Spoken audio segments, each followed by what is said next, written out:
Salut, c'est Franck Taluto. Avant de commencer, je voudrais dédier ce numéro de Dessous de Verre à mon collègue et ami Philippe Masguin, qui nous a quittés récemment. Pour l'anecdote, c'est lui qui m'avait présenté, en 2005, mon invité du jour, Bernard Lyons, grand reporter à l'équipe qui couvre l'actu de l'AS Saint-Étienne. Ensemble, on a parlé de son quotidien et du journalisme en général, de la communication des clubs, d'internet et des réseaux sociaux, de Scoop, des rencontres qui l'ont le plus marqué, de la notation des joueurs et des livres qu'il écrit en parallèle, avec notamment un éclairage captivant sur l'autobiographie de Jean-François Larios. Dessous de Verre, 6e numéro, c'est parti.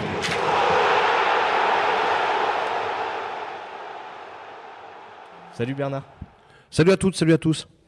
Alors habituellement, c'est plutôt toi qui poses les questions.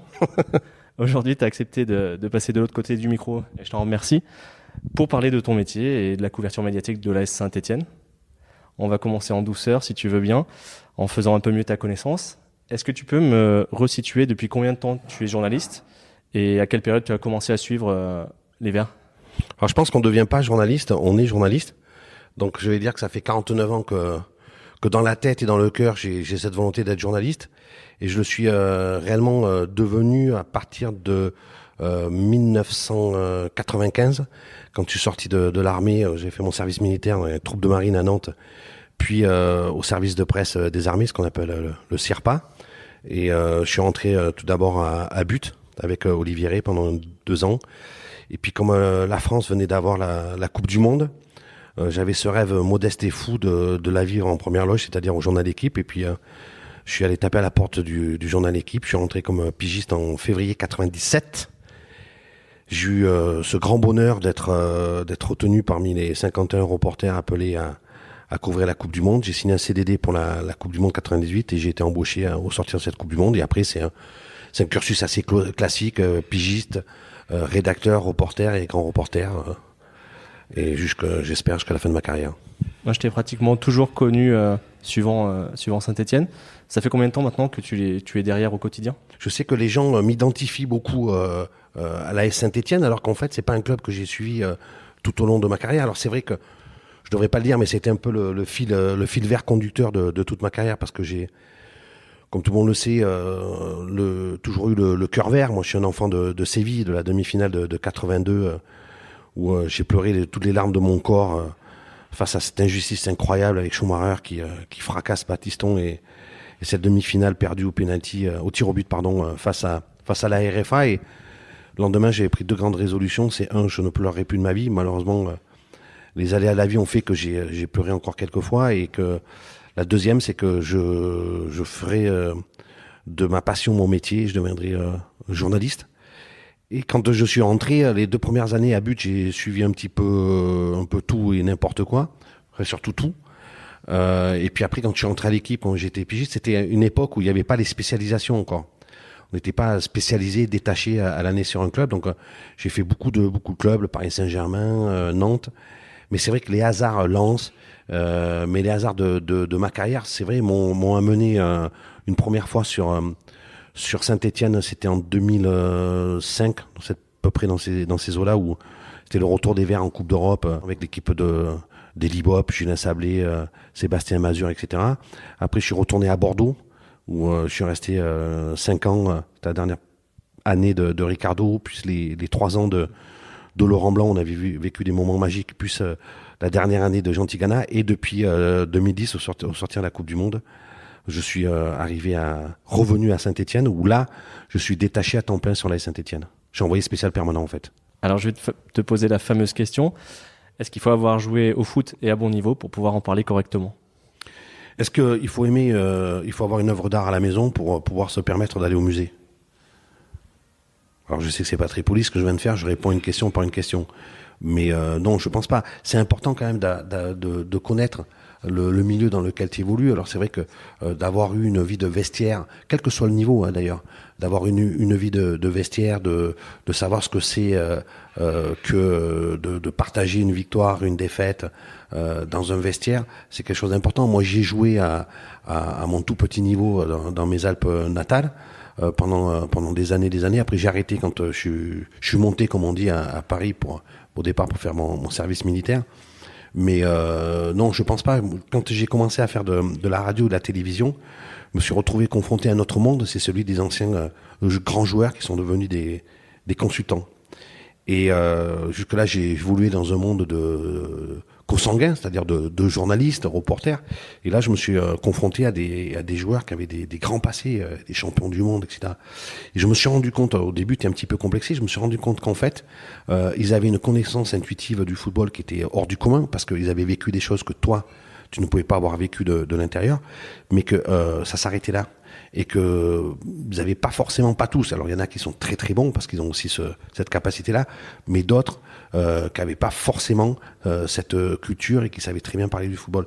Tout le monde peut parler du football, en parler bien et l'écrire bien. Écrire bien sur le football, c'est une autre chose. Et je lisais dans une interview que tu as donnée que pour toi, une des choses essentielles pour arriver à durer était de garder la petite flamme. Ben oui, parce que là, par exemple, on se retrouve dans une période, cette saison avec la Saint-Etienne, où tu empiles les matchs tous les 3 jours.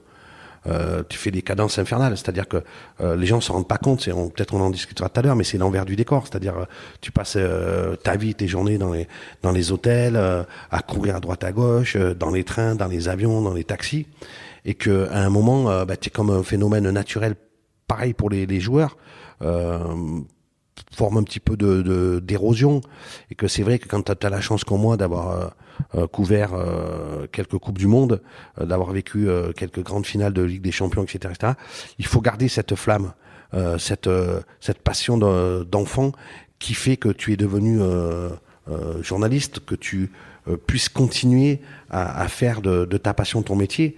C'est un privilège extraordinaire, parce qu'il y a beaucoup de gens qui un travail alimentaire, toi tu as la chance d'avoir cette passion-là, mais il faut que ça reste une passion. C'est-à-dire que tu es la patate et la banane tous les matins pour te lever à 5h du matin, prendre le premier TGV depuis Paris, puisque moi j'habite à Paris, je fais des déplacements systématiquement, et te retrouver à 10h du matin à te geler les meules à l'Etra pour voir des joueurs plus ou moins dotés de certaines qualités techniques, et pour éviter de te prendre le ballon en pleine figure parce qu'ils n'arrivent pas à cadrer. J'exagère un peu, mais il y a un petit peu de ça.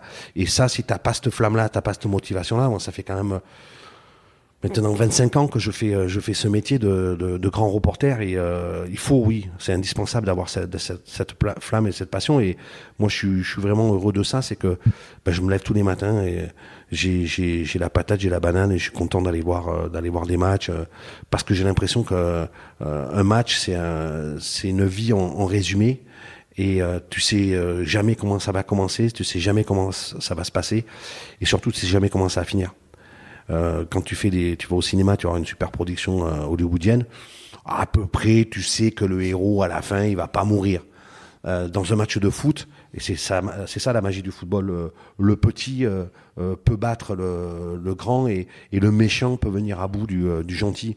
Et il y a toujours, pour ça je parle de cette flamme qui doit continuer à brûler au fond de toi, parce que tu as toujours un joueur que tu connais pas, il y a toujours un fait de jeu qui te surprend et qui te rappelle aussi des choses que tu as vécues avant. Enfin voilà, c'est vraiment un métier de passion. C'est pour ça que je dis que si t'as pas cette flamme-là, et le jour où j'aurais perdu cette flamme-là, j'arrêterai ce métier. Elle a jamais vacillé chez toi ?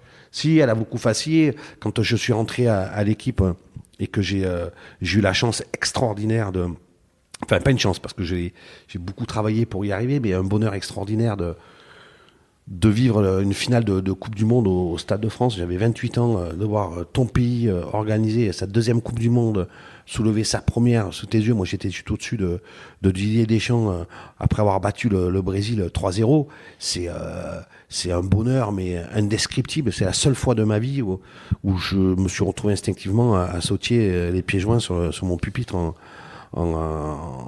tribune de presse du Stade de France, devant les regards un peu ébahis de mes confrères italiens. C'était la première et la dernière fois. Après, dans l'été, je reconnais que pour repartir dans le pain quotidien, comme disent les footballeurs du championnat, ouais, j'ai eu un petit peu de mal. Après, il y a aussi des périodes, on va sans doute en parler tout à l'heure, mais qui sont un petit peu troubles. Je parle pas agité, mais troubles, avec beaucoup de choses qui se passent dans la coulisse, avec des pressions, avec des violences, quand tu suis l'AS Saint-Etienne, qui à un moment te disent c'est pas ça le football. C'est pas une question de peur, hein, c'est pas une question de de manque de courage. C'est juste que à un moment, tu es pas prêt à payer le prix. Moi, je suis pas carriériste, je suis pas arriviste. À 50 ans, ma carrière elle est plus derrière moi que devant moi. Te dire payer ce prix-là, je suis pas prêt à le payer. Et oui, il y a des fois, oui, je suis comme tout un chacun. Hein. Et des fois, il y a t'as des coups de mou, t'as des moments où tu te dis à quoi ça sert. Je voudrais finir par une question sur cette première partie. Chaque année, le journal La Croix publie un baromètre de la confiance des Français, notamment dans les médias. Et elle ne cesse de se dégrader. Comment est-ce que tu l'expliques, toi? Et est-ce que tu conseillerais quand même aujourd'hui à un jeune qui aimerait se lancer dans ce métier vous parlez de la confiance envers les journalistes? Non, envers les médias en général. Oui, envers les médias, les journalistes. Je vais juste vous poser une question. Alors, encore une fois de plus, vous m'excuserez, je suis très très mal élevé. Mais aujourd'hui, les gens, ils aiment qui? C'est-à-dire qu'avant, dans les années 70, tu avais un modèle de société, c'était les acteurs de cinéma et les actrices. Il y a eu des grands hommes politiques, alors je fais pas de politique, mais une espérance avec le général de Gaulle qui incarnait une certaine idée de la France. Tu as eu François Mitterrand qui incarnait une nouvelle ère avec notre vision de la France, etc. Aujourd'hui, c'est terminé. Après, il y a eu les footballeurs avec 98, qu'on a d'ailleurs marié artificiellement avec des bimbos, des actrices ou des top modèles. Aujourd'hui, les gens aiment plus les policiers, aiment plus les journalistes, aiment plus les politiques, aiment plus les acteurs de cinéma, aiment plus personne. Donc la question, c'est on aime qui? C'est ça aujourd'hui la question qu'on doit se poser dans notre société. Il n'y a plus de modèle, il n'y a plus de référent. Alors je comprends que la société en veuille à ces médias, mais moi, comme je dis toujours, un bon journaliste, c'est un journaliste mort, puisque ça ferait plaisir à tout le monde. Mais méfiez-vous quand même, parce que le jour où il n'y a plus de médias, il n'y a plus de journalistes indépendants, c'est la fin de la démocratie.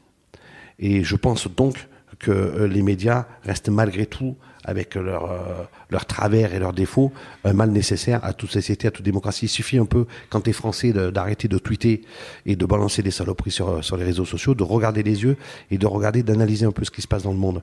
Dans toutes les sociétés où les médias sont pas décriés, ce sont plus des sociétés libres. Et je pense que la force principale d'un homme, ce à quoi il doit vraiment être attaché, ce qui fait son humanité, c'est sa liberté. Alors je vais revenir sur la deuxième partie de ma question. Avec tes 25 ans d'expérience dans ce métier, est-ce que tu conseillerais à un jeune que ça intéresse de se lancer dans la profession? J'ai lu quand j'ai commencé ma carrière, alors je m'excuserai, je ne me rappelle plus le nom de l'auteur, c'était Splendeur et misère des journalistes. C'est-à-dire qu'il y avait une espèce de fantasme sur les journalistes qui existe toujours, hein, parce que quand tu vois les critiques dont nous faisons l'objet, nous sommes des nantis, ultra bien payés, grassement entretenus, qui ne travaillons pas, qui ne faisons que voyager, qui ne descendons que dans des grands hôtels, dans des grands restos, etc., etc. Et il y avait ce livre, moi, avant de commencer, que j'ai lu, que je conseille, Splendeur et misère des journalistes, où tu te rends compte que avant d'arriver à un statut, par exemple, de grand reporter, c'est énormément de travail, souvent ingrat. Tu fais les brèves, les rubriques des chats crevés, t'es payé au lance-pierre, tu travailles tous les week-ends, tu travailles beaucoup la nuit, ça impacte énormément ta vie de famille, tes loisirs, et rien que ta vie sociale, parce que il faut savoir quand t'es journaliste, mettons de sport, le week-end t'es pas là. Donc quand tu veux inviter tes amis ou des réunions de famille ou des repas à droite à gauche, généralement t'invites des gens le lundi ou le mardi. Quand il n'y a pas de Ligue des Champions. Donc t'as une fenêtre de tir pour avoir une sociabilité, enfin une vie sociale comme tout un chacun qui est très limitée. Mais ça, les gens s'en rendent absolument pas compte. Donc moi, ça m'est déjà arrivé d'aller dans les écoles de journalisme, soit à Marseille, à Paris ou ailleurs, pour rencontrer les étudiants et leur dire que si vous choisissez d'embrasser la carrière de journaliste pour en faire votre métier, il faut que vous arrêtiez tout de suite. Parce que c'est un métier passion. Donc un métier passion, il faut pas compter ses heures, c'est comme un restaurateur, c'est comme voilà, il y a plein de métiers, il faut avoir cette liberté-là d'essayer de choisir son métier, d'en faire sa passion, mais ça a un coût, ça a vraiment un prix à payer. Le revers de la médaille, il est très très lourd, sachant que avant de suivre la Saint-Étienne pour le journal d'équipe, ce qui est quand même une place qui est assez enviable, il y a énormément de concurrence. C'est comme tu sors d'un centre de formation, comme dans un club de football, il y a beaucoup d'appelés et très très peu d'élus. Donc il faut vraiment, avant de rentrer et d'embrasser cette carrière de journaliste, vraiment mesurer son degré de motivation et de détermination. Après, c'est un métier formidable parce que pouvoir témoigner, accompagner l'information, on n'est pas là simplement que pour la relater, on est là aussi pour la vérifier, pour la décrypter, pour donner des grilles de lecture aux lecteurs, aux spectateurs ou aux téléspectateurs. Et c'est un métier, je trouve qu'il y a une forme de pédagogie, de vulgarisation qui est formidable. Mais ça demande aussi beaucoup de travail de fond. Tu peux pas parler de football si tu n'as aucune notion juridique, médicale, économique, psychologique, mentale, etc. Donc il faut avoir une culture assez solide si tu veux t'en sortir, si tu veux arriver à faire bien ton métier. Ne croyez pas que être journaliste, c'est passer à la télévision et la vie de cocagne. C'est énormément de travail. Surtout qu'aujourd'hui, on en discutera, mais avec tout ce qu'on appelle les emplois postés, les desk office, etc., où de plus en plus de journalistes traitent l'information comme un petit peu des rats de laboratoire derrière un ordinateur 8h30 par jour. C'est pour ça qu'il y a la splendeur, mais aussi la misère de journalistes. Et ça, aujourd'hui, vu la crise que rencontrent les médias et notamment les journaux, c'est de plus en plus le quotidien des journalistes.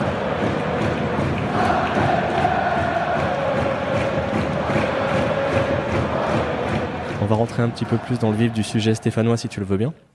Tu as sorti pas mal d'infos donc, sur le club. De tête, moi je vais citer le départ des Libos en 2006, la liste noire de Christophe Galtier, les difficultés d'adaptation d'Oscar Garcia, etc., etc. Est-ce que toi, il y a un scoop ou une interview stéphanoise dont tu es le plus fier ? Il n'y a pas de fierté. Je ne travaille pas pour la gloriole. J'écris pour 2,5 millions de lecteurs. Et j'ai toujours ce souci qui m'accompagne, c'est d'être le plus juste et le plus honnête possible. Pourquoi ? Parce que l'information aujourd'hui, c'est très compliqué parce que les clubs sont fermés, ont des services de communication. Les joueurs ont toute une armée de gens autour d'eux qui parasitent l'information. Il y a beaucoup de manipulation. Un joueur, ça fait vivre 20-25 personnes. Et donc, il y a des enjeux colossaux. Moi, ce qui m'importe, je fais pas de communication, moi. Je fais pas de buzz. Je ne suis pas sur les réseaux sociaux. Je suis journaliste. Je suis un journaliste d'information. Donc, ce qui m'importe, c'est d'informer mes lecteurs en étant le plus juste possible. Quand j'écris, par exemple, sur l'histoire vous parliez de la liste noire de Christophe Galtier, quand j'appuie sur la touche Enter et que je l'envoie, le papier, je sais exactement ce qui va se passer derrière. Liste noire, caisse noire, AS Saint-Étienne, les réactions des dirigeants, la réaction des joueurs, les agents, etc., etc. Je sais la somme, vous m'excuserez le mot, mais d'emmerdement colossal que je vais avoir derrière. Sauf que c'est un peu quand tu es médecin, tu ne soignes pas que les cas les plus intéressants. Tu fais ton métier. Et tant que tu as le revers de la médaille, je l'ai fait. Et force est de constater, comme disait Michel Polnareff, quand tu as raison avant tout le monde, tu as forcément tort. Mais à chaque fois, l'histoire m'a donné raison. J'avais prévu de te poser la question, et tu le disais un peu plus tôt, toi tu es un amoureux des Verts. Tu as commis d'ailleurs un excellent bouquin sur l'histoire du club. Ouais, mais je ne mélange pas tout. Est-ce que, pour toi, des moments, il est difficile de critiquer ou c'est un mal nécessaire ? Mais ça, tout dépend de ce que vous appelez par critique. Parce qu'aujourd'hui, dans ce monde, on est dans le négativisme absolu. C'est-à-dire que rien ne va dans notre pays formidable qui est la France. Tout est négatif, tout est à jeter. Mais il y a aussi la critique positive de Descartes. Je veux dire, la critique, c'est faire avancer. Parce que c'est ton enfant, tu ne devrais jamais critiquer ou gronder ton enfant. T'en fais un débile. Je veux dire, à un moment, tu es là aussi pour dire les choses. Moi, je suis pas là pour distribuer les bons points, pour dire c'est bien, c'est pas bien. Ça, après, c'est quand tu fais du commentaire, quand tu interviens comme consultant sur les télés, les radios, là, je donne mon avis. Mais quand je fais mon métier de journaliste au quotidien de l'équipe, je suis là pour donner de l'information. Alors après, les gens te disent oui, mais il le sort toujours les jours des matchs. Ouais, mais enfin quand tu es à la Saint-Étienne, tu joues tous les 3 jours. Faut m'expliquer quand tu vas le sortir, parce que le lendemain ou l'après-lendemain de match, c'est toujours la veille ou l'avant-veille de match. Vous voyez ce que je veux dire ? Donc à un moment, tu écris rien. Moi, je suis là pour témoigner et raconter des choses comme elles se passent. Qu'après ça soit bien perçu ou mal perçu par les gens, c'est une autre chose. Quand je me souviens pour l'histoire de la liste noire, par exemple. Je l'avais sorti un jeudi ou un vendredi. Le dimanche, il y avait un match Reims-Saint-Étienne. Je suis arrivé à Reims, j'ai croisé dans la tribune des confrères journalistes qui m'a dit on n'est pas d'accord avec ta liste noire. Puis j'ai regardé, j'ai dit mais tu n'es pas d'accord avec ma liste noire. C'est pas la mienne, c'est celle du club. Ouais, mais t'as mis tel joueur, j'aurais pas mis tel autre joueur. Je dis, mais moi, les joueurs, les noms, je les ai pas inventés. C'est pas moi qui ai décidé de mettre ces 6 plus 2, il y en avait 8 en tout, joueurs sur la liste des transferts. C'est le club. Alors les gens avaient été énormément surpris, par exemple sur Bayal Sall, qui était vice-capitaine à l'époque. Ils ont dit, c'est impossible que Bayal Sall parte. Sauf que les gens ne connaissaient pas les tenants et les aboutissants, ne savaient pas que Bayal Sall avait des problèmes, notamment avec le fisc, etc., et qu'il était obligé de quitter la France. Mais ça, tous les gens le savaient pas. Et les gens ont condamné en disant non, on n'est pas d'accord, c'est pas ça. Mais c'est pas une question d'être d'accord ou pas d'accord avec la vérité. C'est juste que c'est la vérité. Et moi, ce qui m'importe, c'est ça. Après, c'est comme quand je note un joueur, et j'en note quand même quelques milliers dans une saison. On en parlera des notes, oui. Ouais, mais je peux avoir une affinité ou pas avec tel ou tel autre joueur. Je peux aimer ou pas tel ou tel club. C'est pas le problème. Je dis, je suis professionnel. Si tu fais une carrière sur l'affect, tu dures pas à 25 ans. C'est impossible. Ou alors, tu es un journaliste de compromission. Ou alors, tu fais du copinage et tu finis journaliste pour de l'alimentaire. Et moi, ça n'a jamais été mon cas. On peut me reprocher ce qu'on veut, mais je suis tout à fait ouvert aux critiques. Je n'ai pas tout réussi, tout fait bien, mais pas celui d'être malhonnête. Est-ce qu'il y a déjà des choses que tu n'as pas voulu ou pas pu publier ? Pas pu, c'est pas la même chose que pas voulu.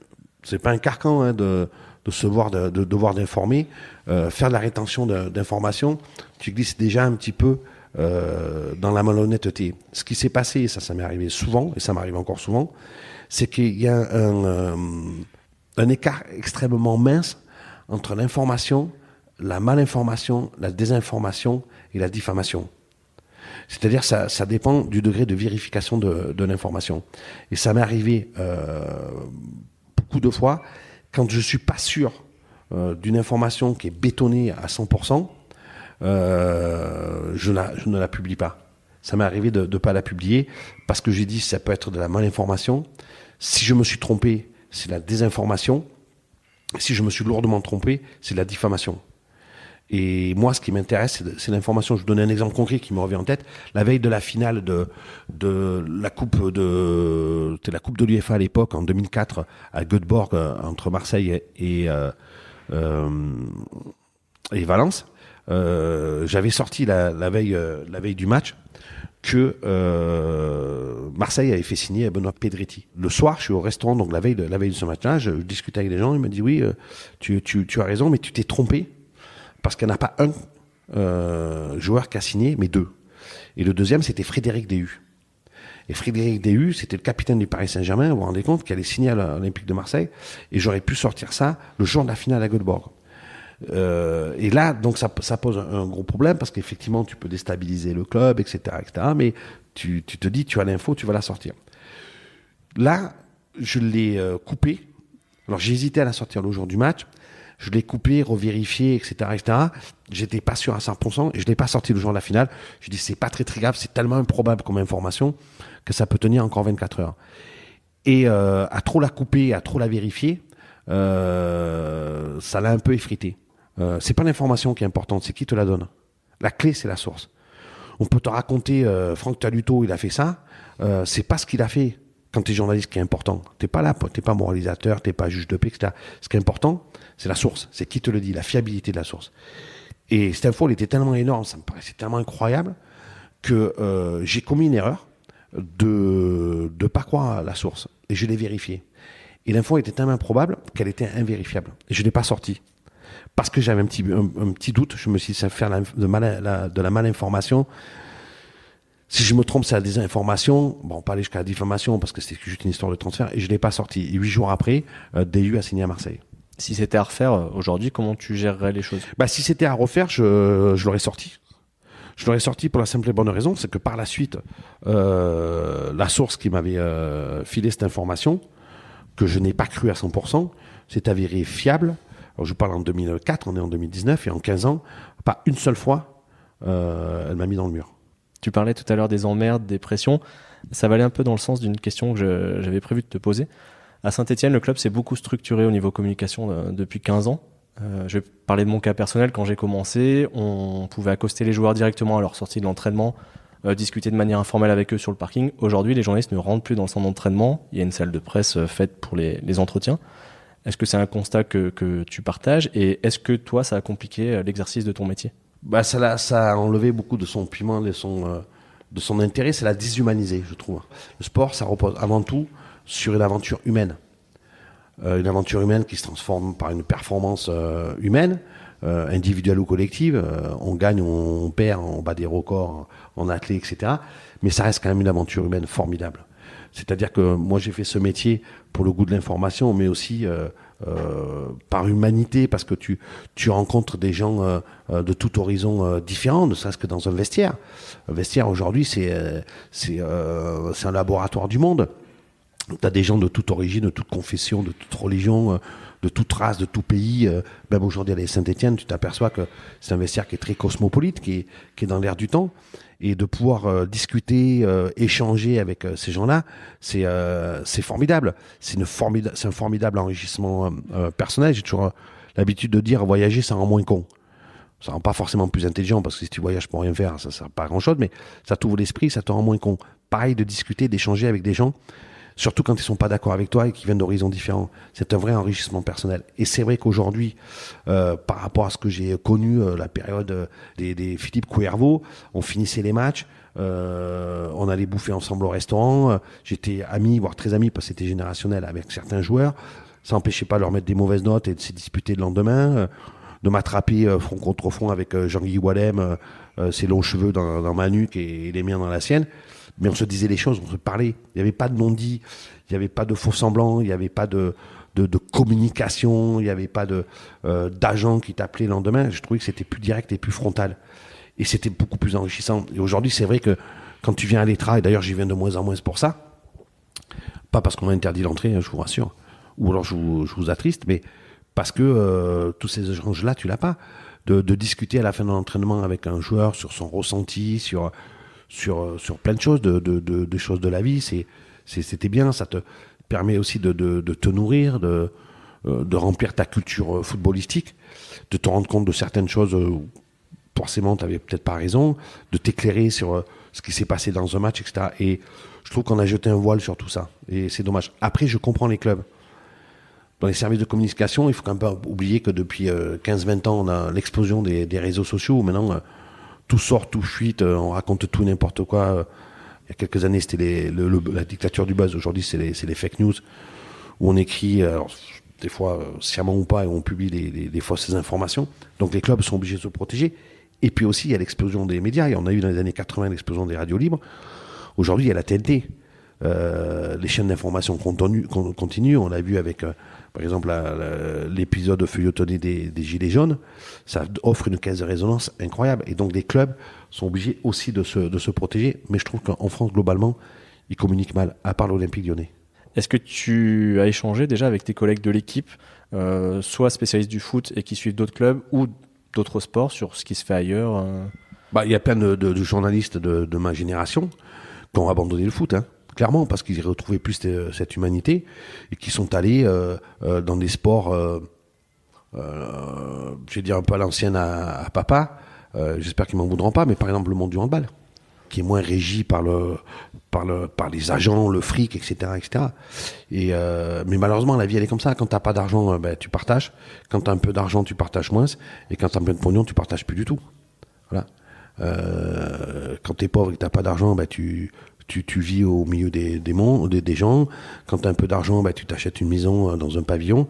Et quand tu as beaucoup d'argent, tu te fais un mur avec à l'intérieur une piscine, une villa, et tu es coupé du monde. Voilà, le foot, c'est ça aujourd'hui.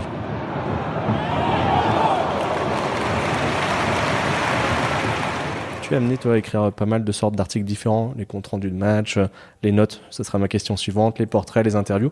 Qu'est-ce que tu préfères faire ? Le plus jouissif, parce que c'est dans l'air du temps, c'est les scoops. Je veux dire, quand j'avais sorti le départ de Christophe Galtier, c'était un travail colossal de vérification, etc., etc. Et oui, tu as cette satisfaction-là. C'est Francis Bacon disait le savoir est en soi pouvoir. Mais quelque part, il n'a pas tort. Tu sais ce que les autres ne savent pas. Donc il y a un côté jouissif qui dure à peu près le temps que tu appuies sur Enter, donc à peu près une fraction de seconde. Mais tu as ce truc-là. Après, moi, ce que je préfère, ce sont les interviews. sur les interviews parce que c'est des face à face. C'est une espèce de match aussi, de duel, de combat, mine de rien. Hein, parce que tu as en face de toi quelqu'un qui va en dire le moins possible. Et toi, tu es là pour lui en faire dire le plus possible. Donc c'est à celui qui va prendre l'ascendant sur l'autre. Donc il y a cet aspect-là quand c'est froid. Et après, quand c'est chaud, c'est des relations de confiance où tu as des joueurs qui se livrent comme ils se sont jamais livrés parce qu'ils ont confiance en toi et tu passes des super moments. C'est des moments d'échange et de rencontre et de partage où là il n'y a pas de filtre. Et c'est vrai, j'ai 2-3 exemples comme ça, mais j'avais fait il y a quelques années une interview de Yoann Molo. J'ai mis 18 mois à le convaincre, lui, son entourage, d'accepter de faire l'interview. Et puis à la fin de l'interview, il me dit ça va Bernard, c'était bien. Et j'ai dit l'interview elle est vraiment bien parce qu'il était sincère. Il me racontait ses pèlerinages à Sainte-Marie-de-la-Mer dans sa caravane de gitans en Tongue et en Marseille. Enfin c'était du mollo quoi, comme je le connaissais, humain, simple et chaleureux comme peut l'être la communauté gitane. Et il finit en me disant ça me fait trop plaisir ce que vous me dites parce que qu'est-ce que je me suis cagué dessus avant de faire l'interview. Voilà, c'était du mollo. Il y en a une autre que j'ai beaucoup aimée, c'est celle de Rémi Cabella. Quand il parlait de son côté un peu bibbing, je sais qu'à Saint-Étienne ça passe pas trop, mais qu'il avait beaucoup sur la télé-réalité. Oui, qu'il assumait. Et c'était Rémi Cabella comme il était dans la vie. Et lui, il n'était pas focus en disant non, moi je regarde Arte et pas bienvenue pas les ch'tis à Miami ou je sais pas trop quoi. Et il dit non, moi je regarde la télé-réalité, je suis ami avec des gens de la télé-réalité et ça me plaît. Il assumait ce qu'il était. Et je trouvais que c'était bien. Et la troisième, c'est Jean-Louis Gasset quand il est monté au créneau pour défendre Laurent Blanc. Ça, ce sont des interviews qui sont le fruit de 20 ans de relation. C'est pas du business, c'est pas du troc, c'est des relations de confiance où moi je suis resté en contact avec Jean-Louis Gasset après son départ à Saint-Étienne, comme je l'étais bien avant qu'il arrive à Saint-Étienne, parce que je connaissais son papa Bernard Gasset de la période de la paillade de Montpellier. Bon, pour remonter de ça fait très ancien combattant, mais c'est la vérité. Et qu'à un moment, en discutant, j'ai dit faut que tu dises les choses, ce qu'on se dit, ce qu'on sait sur Lolo White, sur toi, il n'y a que toi qui peux le dire. Il n'osait pas le dire, et puis il l'a dit. L'interview était très bien. Ça a été vraiment une grosse onde de choc. Et là, tu te dis c'est bien. C'est bien parce que c'est des relations de confiance et puis je pense qu'on a fait quand même aussi avancer le schmilblick, notamment concernant la réalité de ce qu'est Laurent Blanc comme entraîneur. Il rétablit un petit peu de vérité et ça fait pas de mal quoi. Parce que les clichés sur les uns et les autres, à un moment voilà, il a dit les choses comme elles étaient voilà. Donc c'est pour ça que je préfère quand même faire les interviews. Après j'ai fait les reportages, beaucoup de reportages aussi dans ma vie, notamment pour la Coupe du Monde quand j'étais parti pendant une semaine au Pérou. Notamment sur les traces du Miguel Trauco. Ça, c'est des aventures humaines extraordinaires. Pareil en Afrique du Sud ou ailleurs. Voilà, tu vas à Soweto, tu fais des reportages. C'est quelque chose qui te marque, qui te nourrit, qui te remplit. Pour parler des différents genres, je voudrais qu'on finisse par les notes. C'est quelque chose qui fait beaucoup parler, qui m'est arrivé de faire quelques fois pour rendre service à France Football notamment. Et j'ai peut-être par manque d'expérience, mais j'avais trouvé ça vraiment difficile. Ah, c'est extrêmement difficile. Alors déjà, je mets un bémol à cet exercice des notes, c'est que au départ, tu connais pas les consignes de l'entraîneur. C'est-à-dire, je vous donne un exemple tout simple. Tu vois Debuchy, son côté droit, qui est plutôt un joueur de couloir, plus qu'un arrière droit, c'est un latéral. Les mots sont importants. Et tu t'aperçois à la fin du match qu'il est pratiquement pas monté. Tu te dis ouais, il était pas en jambes, il était moins bien physiquement, etc., etc. Donc tu te dis il était en dessous par rapport aux autres matchs. Sauf que ce que tu sais pas, peut-être, c'est qu'elle a eu les consignes de son entraîneur de pas monter parce que il allait se faire prendre dans le dos tactiquement par l'excentré gauche et que donc sa consigne principale, sa tâche principale pour ce match-là, c'était de bloquer l'accès de son couloir. Et ça, on l'a pas. On n'a pas ces genres de consignes. Donc, c'est ce qui biaise un petit peu le jugement. Après, c'est extrêmement difficile parce que c'est du ressenti.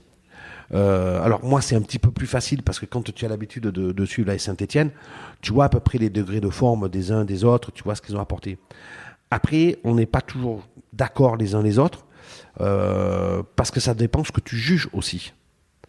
Par exemple, tu regardes un match à la télévision, tu vois le jeu qu'avec ballon, puisque la caméra, par essence, suit le ballon. Tu vois pas le jeu sans ballon. Et quand tu es au stade, tu vois le jeu sans ballon. Tu vois par exemple les coulissements, tu vois les replacements. Quand Subotic, par exemple, Neven Subotic est arrivé à Saint-Etienne, je me rappelle d'un match à Strasbourg où la Méno, c'est petit stade et c'est assez près. Je veux dire, le replacement et l'intelligence tactique de Subotic, ça m'avait scotché.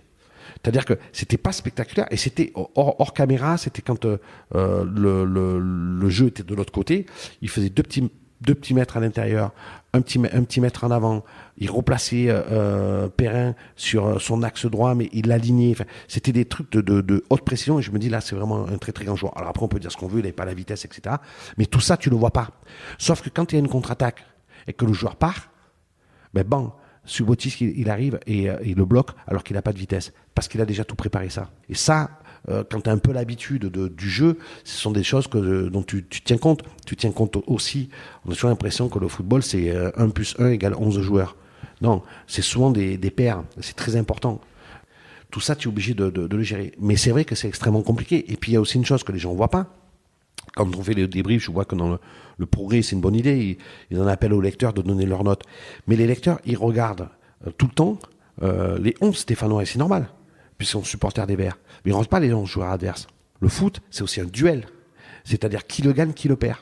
Donc quand on note pas qu'un joueur. On note un joueur dans une équipe de 11 autres joueurs, voire 12 ou 13 s'il y a des remplacements à la mi-temps, et on joue et on note l'équipe d'en face. Et le total fait une note moyenne d'équipe. Je vais donner un exemple concret.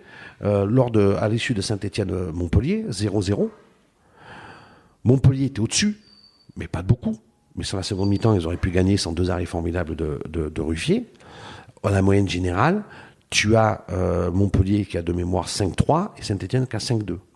Et si tu fais la moyenne de l'équipe, ça reflète la réalité du match et du rapport de force. Et c'est pas plus haut parce qu'on note aussi le niveau technique du match. C'est-à-dire que si le match il est nul, on ne peut pas mettre des 7 à tout le monde, c'est pas possible. On ne peut pas mettre sur Saint-Etienne-Montpellier un 8 à Ruffier. Pourquoi pas, on peut y aller, soyons dingos, parce qu'il a fait 2 arrêts. Alors ok, il fait un très bon premier arrêt sur la borne en première mi-temps, il fait cet arrêt extraordinaire sur la tête en seconde, mais il fait 2 arrêts. Alors Maignan, par exemple, en lead, qu'on fait 5, il devrait avoir 9. Vous voyez ce que je veux dire ? C'est aussi une notation d'ensemble. On peut, et moi je me reconnais tout à fait le droit à l'erreur. Alors après, c'est comme un footballeur, hein. Il faut que j'en fasse le moins possible si je veux durer. Je me rends compte quand même qu'au final, si tu regardes à la fin d'une saison, les 50 meilleurs joueurs du championnat de France sont dans les 50 premières places du journal L'équipe, et les 50 plus mauvais, ils sont aussi.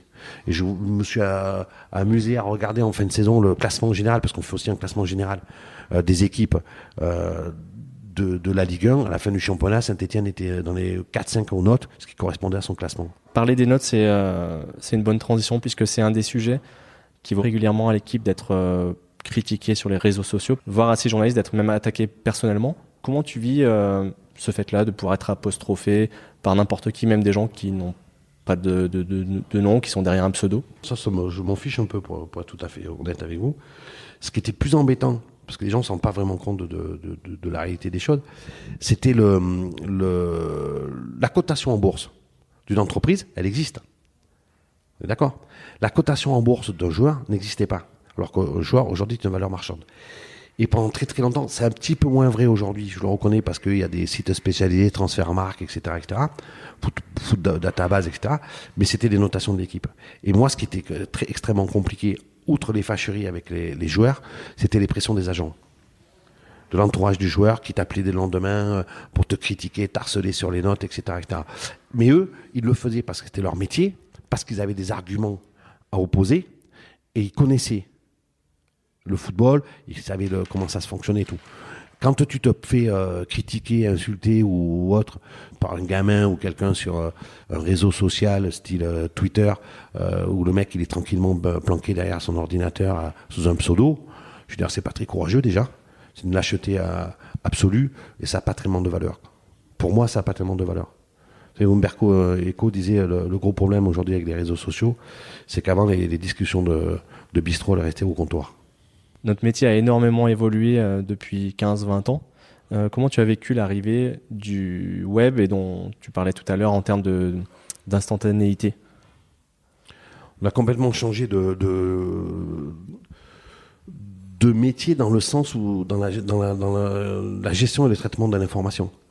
C'est-à-dire que maintenant on est dans la course au buzz, à l'instantanéité, avec tous les risques que cela fait courir, parce que au plus tu vas vite, vous savez, on parle toujours de la nécessaire lenteur de la justice pour arriver à la manifestation de la vérité. C'est un petit peu pareil dans une information, quoi. Il faut faire très très attention à pas sortir tout n'importe quoi. Alors nous, c'est pas très très grave, puisqu'on parle que de transfert, de blessures de joueurs, mais je trouve que c'est extrêmement dangereux. Et ce qui me dérange beaucoup aussi, c'est que il y a plus de hiérarchisation de l'info.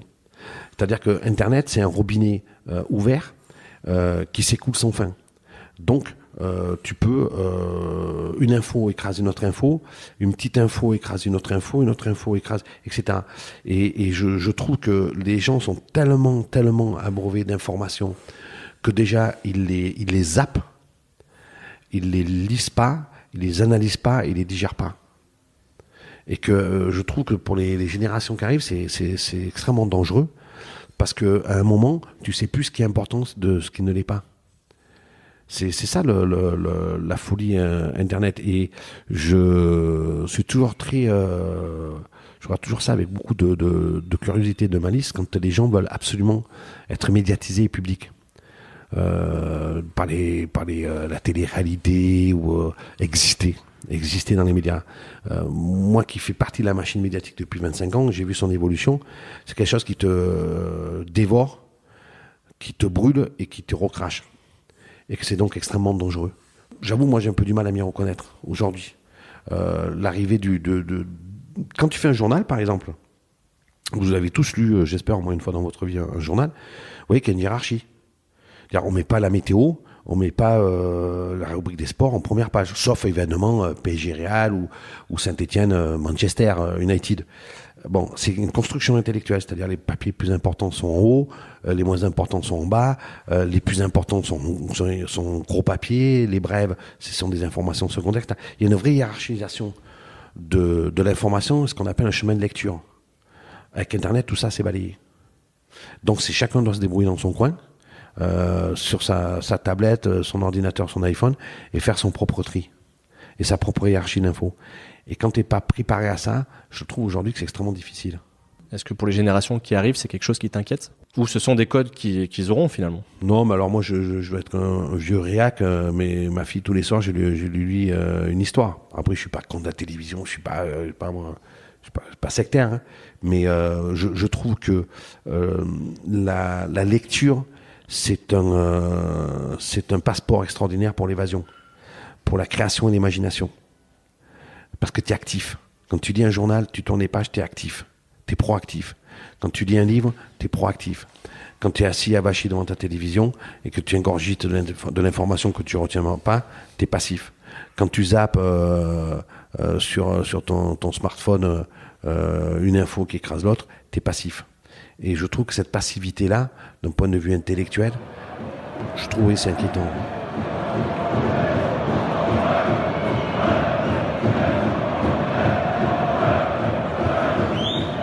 Outre ton boulot quotidien pour l'équipe, tu écris régulièrement.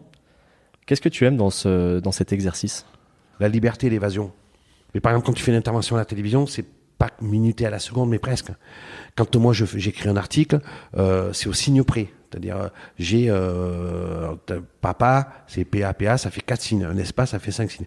Et j'ai 3200 signes. J'ai 2700 signes. Je fais un papier qui est hyper calibré, qui est hyper structuré, etc.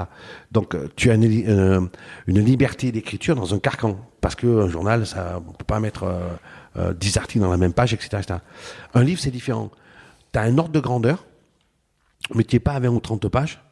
Et c'est un défi, parce que construire un livre, il faut l'avoir dans la tête, c'est vraiment une construction intellectuelle, c'est une évasion, c'est de la créativité, et c'est un voyage.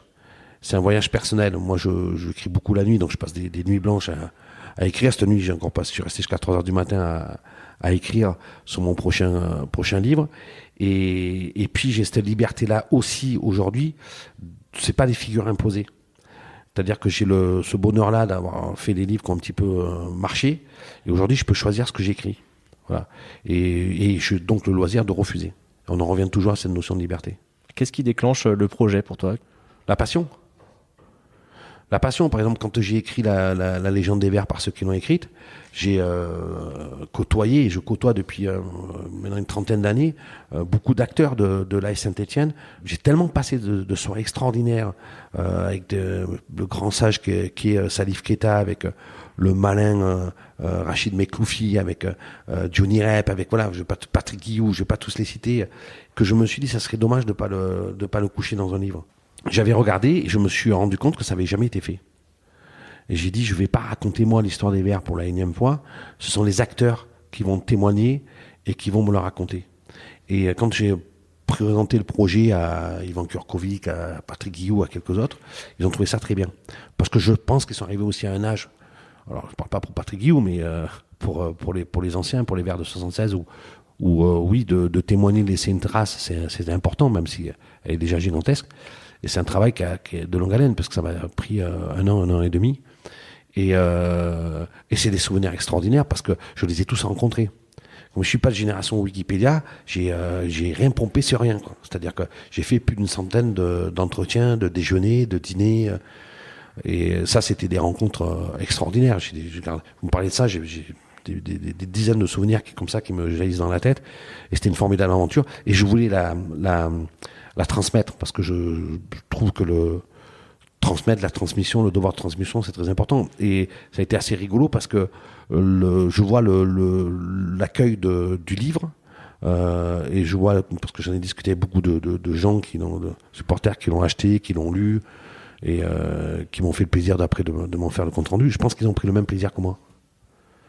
Et puis après, il y a une petite anecdote qui fait que je suis très très attaché à ce livre, c'est que je m'étais mis avec en rapport, parce que le Progrès sortait aussi un livre, alors que c'était plus sur les stats, sur la Légende des Verts, mais avec des stats. Donc je m'étais mis en rapport avec un monsieur qui s'occupait des stats, pour lui dire comment on va sortir le livre à peu près en même temps, et que ce sera un peu des bouquins officiels entre guillemets, autant qu'on ait les mêmes statistiques. Très compliqué. Aujourd'hui, c'est très facile, mais avant, c'était très compliqué, parce que tu avais des matchs de Coupe de Ville des fois, pour avoir un comptage précis, c'est extrêmement compliqué. Le monsieur qui est en Haute-Loire, pas d'ordinateur, pas de mail, pas de machin, m'avait envoyé ça par courrier, je sais pas comment il s'était débrouillé, mais c'était perdu.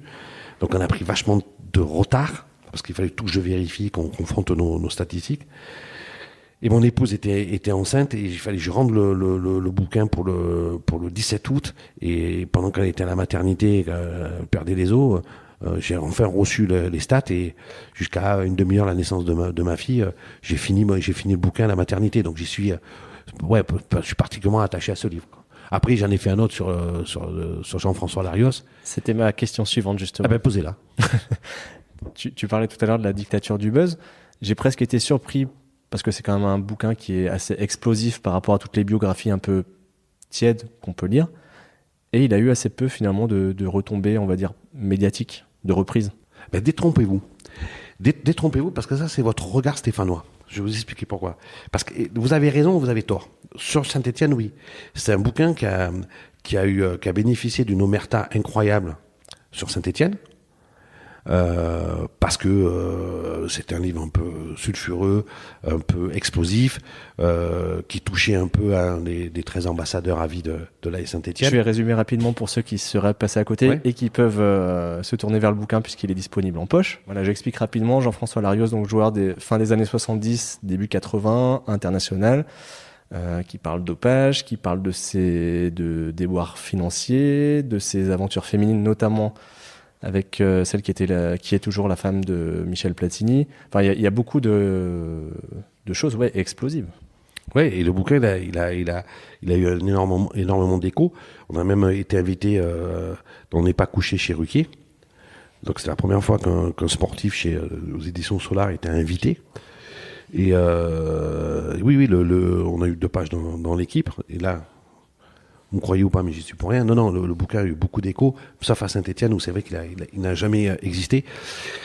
Et quand il a eu beaucoup de succès, on devait être un des invités d'honneur de la fête du livre, pas de cette année, l'année précédente, mais l'état de santé de Jean-François Larios lui a pas permis de venir. Voilà. Mais la jeunesse de ce bouquin, c'est aussi une rencontre. Voilà, ça a été un petit avatar de la légende des Vers par ceux qui l'ont écrite, donc que j'avais écrit chez Hugo Sport. Et en fait, un des 2-3 personnages qui ne parlent pas dans le livre, c'est Jean-François Larios. Parce que quand je l'avais sollicité, donc il avait disparu de la circulation après tous ces déboires pendant presque 20 ans, j'exagère un peu, mais c'est ça, il était parti vivre en Espagne. J'ai fini par le retrouver, et en fait, j'ai retrouvé sur son lit d'hôpital. Et il devait subir une grave opération, et donc il n'était pas en état de m'accorder l'interview pour la Légende des Vers. Et il m'a dit, mais si je m'en sors, donne-moi ta parole d'honneur, que tu soulageras ma conscience et tu m'aideras à écrire mes mémoires. Et j'ai dit, écoute, Jeff, tiens ma parole. Il s'est fait opérer. Il n'est pas décédé. Il a mis pas mal de temps à s'en remettre. Et un an après, bien un an après, donc le livre La Légende des Vers était déjà sorti, etc. Et bien un an après, il m'a appelé un jour en me disant tu m'as donné ta parole, est-ce que tu la tiens? J'ai dit écoute Jean-François, ouais. Après j'ai posé mes conditions. Et qu'on peut connaître? Les conditions, il y en avait 3. C'était 1, tu me laisses trouver l'éditeur. 2, on écrit tous les deux, en tête à tête. Et 3, tu me fais pas interférer tes avocats, ta famille, tes amis, tes machins, tes trucs et tout. Je suis allé passer une semaine chez lui à Pau, parce qu'à l'époque il habitait à Pau.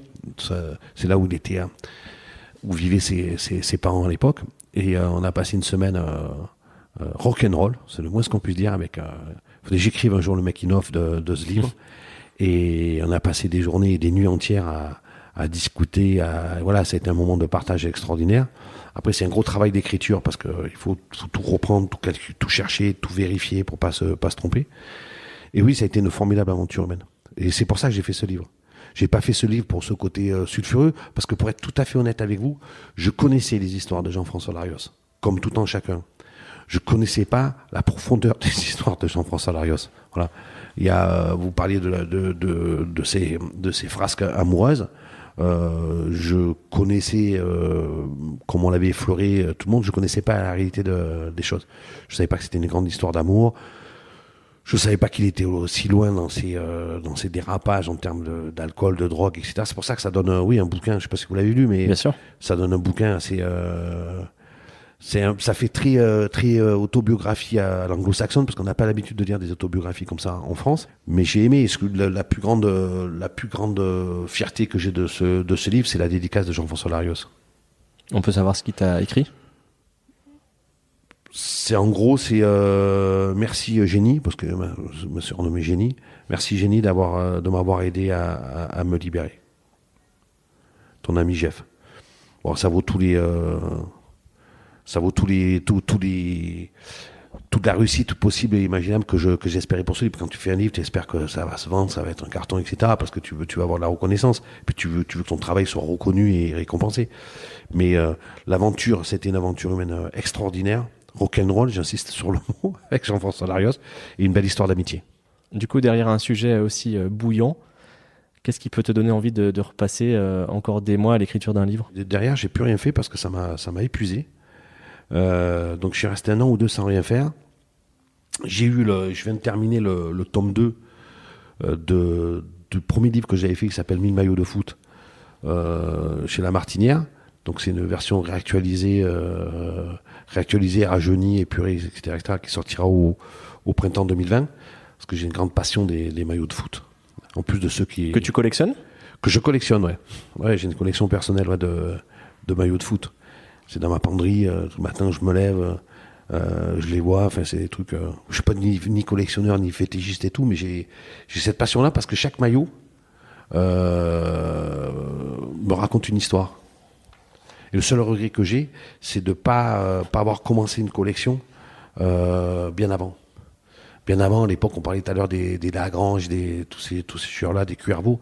J'aurais tant aimé garder un souvenir un maillot d'eux. Et à l'époque, quand j'ai débuté, j'ai jamais osé leur demander. Après, les maillots, c'était moins commercial qu'aujourd'hui. C'est-à-dire que je me souviens que les joueurs, c'était les femmes des joueurs qui lavaient encore les maillots.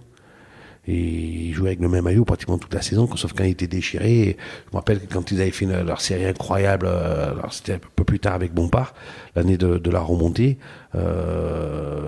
c'était Umbro, l'équipementier de mémoire. Il leur avait fait une dotation exceptionnelle de 8 maillots. Pareil, complètement dérisoire aujourd'hui. Mais oui, aujourd'hui, je crois que c'est 2 ou 3 par match. Ouais, c'est 2. Enfin, à Saint-Etienne, avec Roland Romeyer, c'est plus compliqué. Hein. Lui, il surveille, il est attention. Je crois qu'il faut gagner un match pour pouvoir garder un maillot. C'est plus compliqué. Mais bon, ils ont des dotations quand même. Les maillots, c'est beaucoup plus accessible. Puis on a que voir au stade Geoffroy-Guichard, il y a quand même pratiquement un supporter sur 2 ou sur 3 aujourd'hui qui vient au stade avec son maillot, ce qui n'était pas il y a encore 15 ans. Quoi. Et puis je pense que je vais finir ma trilogie quand même sur la Saint-Etienne. Et je vais faire un 3e bouquin sur Saint-Etienne. Tu as un angle déjà ou c'est encore vague? J'ai écrit l'histoire de la Saint-Etienne. J'aimerais bien écrire l'histoire contemporaine de la Saint-Etienne. C'est-à-dire? C'est-à-dire l'histoire des 20 dernières années.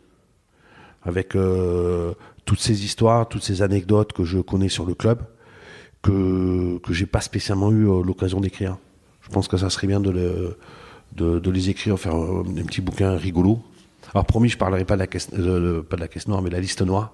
Sinon, ça donnait beaucoup d'urticaire aux Stéphanois. Qui était vrai d'ailleurs. Hein. C'est terrible cette histoire. Hein. Oui, ça s'est avéré. Tous les joueurs sont partis au final. Ouais. J'ai une dernière question pour terminer avant de te libérer. Il y a pas mal de journalistes qui sont passés de l'autre côté du miroir en devenant directeur de la communication de club. D'ailleurs, c'est le cas à Saint-Etienne.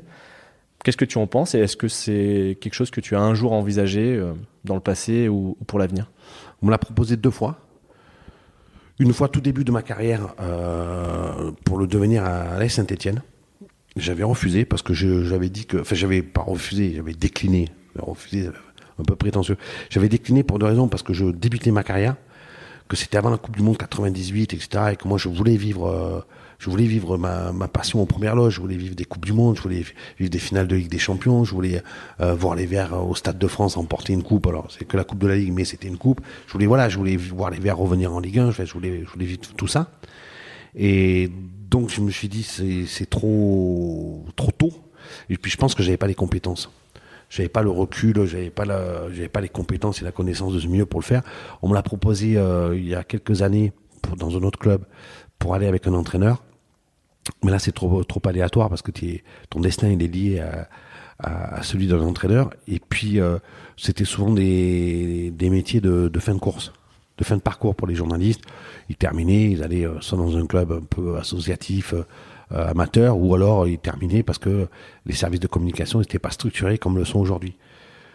Moi, je me verrais plus aujourd'hui m'occuper de ça. Si ça serait pour aller dans un club, ça serait pour prendre un poste de direction mais un peu plus large. Je ne veux pas dire être recruteur parce que je n'avais pas les compétences, mais un truc de plus de management qui soit quand même en lien aussi avec le sportif. Après, derrière la communication d'un club, c'est ce que les gens, je trouve, ce petit reproche je fais au service de communication dans les clubs, ils se rendent pas compte que la communication de crise. Ils ont l'impression que c'est la communication institutionnelle. Vous savez, il y a 2 types de communication. Tu développes la communication dans une entreprise, tu mets en exergue tes dirigeants, le côté associatif, le côté philanthropique de ton entreprise, etc., etc. Ce que fait le club très très bien, notamment avec Donel Potillon et Cœur Vert. Ça, c'est ce qu'ils font, c'est un travail absolument remarquable. Qui d'ailleurs, l'association Cœur Vert a été intégrée au service de communication de la Saint-Etienne cet été. C'est pas pour rien, mais tu te rends compte quand même dans la vie d'un club. On a vu la vie de la Saint-Etienne depuis le début de la saison. Ce ne sont que des gestions de crise. Le départ de Gasset, la nomination de Printemps ça va pas, Printemps s'en va, puis elle va arriver, Tuyau arrive, qui va partir, etc. Cabella qui s'en va en plein cœur de l'été, qui vient, c'est bout de bout, vous voyez ce que je veux dire? Et donc c'est la communication de crise. Alors quand je dis crise, c'est pas le mot, je veux pas dire que c'est très très grave, mais c'est des communications dans l'urgence et de crise. Et je trouve que les clubs sont pas très très bien structurés pour gérer ça. J'ai l'impression qu'ils font plus de gestion de communication institutionnelle. Et souvent les politiques, vous remarquerez, à chaque fois qui gèrent leur image, ils ont des sociétés de communication, des sociétés d'image, mais dès qu'il y a une crise, Fillon, enfin plein d'autres, ils font appel à des communicants, à des services de communication de crise, parce que c'est leur métier. Oui, la communication de crise, c'est une vraie discipline. Oui, c'est une vraie discipline. Comme vous dites, c'est une vraie discipline à part. Et que je pense que si moi, un jour, je vais dans un club, c'est quelque chose que je mettrai en place. C'est-à-dire une gestion, une communication de crise. Parce que tu perds 3 matchs, il y a la crise dans un club, l'entraîneur, le machin, le truc, le bidule. Et voilà. Et ça permettrait de mieux faire passer les choses. Parce qu'on l'a vu sur la conférence de presse de l'intronisation de Puel. On a quand même bien vu que ça a été fait de briques et de broc. Et alors c'était de la communication de crise, pour le coup. Puisque le matin, Printemps est débarqué, l'après-midi, Puel est officialisé. Mais on a bien vu que ça n'avait pas été préparé ni anticipé. Parce qu'ils sont 4 à venir à la conférence de presse, il n'y a que 4 fauteuils. Ils sont 5, il n'y a que 4 fauteuils. Enfin, vous voyez, c'est des détails, mais c'est très important. Pour l'image du club, c'est très important. D'un club, aujourd'hui, c'est très important. Et comme à la Saint-Etienne, ils nous font le plaisir de nous faire à peu près des crises tous les 3-4 mois maintenant, ça devient un travail à plein plein. Mais je te propose qu'on termine là-dessus. Bernard, merci beaucoup, c'était très intéressant. Écoutez, merci de m'avoir reçu. Et puis bonne saison à toutes et à tous. J'espère qu'on aura le plaisir de continuer à vivre des belles soirées européennes. Et puis j'aimerais bien quand même qu'on retourne au Stade de France tous ensemble pour voir les Verts disputer une finale. Pourquoi pas la dernière finale de la Coupe de la Ligue, ça serait sympa, non ? Le clin d'œil serait sympa, oui, effectivement. Enfin, à condition que vous la gagnez. Ça marche, Bernard, merci, à bientôt. Merci à Bernard pour sa disponibilité. Merci à vous de l'avoir écouté. Si ce numéro de Dessous de Verre vous a plu, n'hésitez pas à vous abonner au podcast, à lui mettre 5 étoiles sur Apple Podcast, un pouce bleu sur YouTube, à en parler à vos proches et sur les réseaux sociaux. Vraiment, ça m'aidera beaucoup à le faire connaître et à pouvoir vous proposer de nouveaux entretiens. Si vous souhaitez prolonger la conversation, faire des remarques, donner des idées, ça se passe sur la page Facebook ou les comptes Twitter et Instagram de Dessous de Verre. Vous pouvez aussi m'écrire à l'adresse mail dessous-de-verre@gmail.com et on se retrouve le mois prochain. Ciao!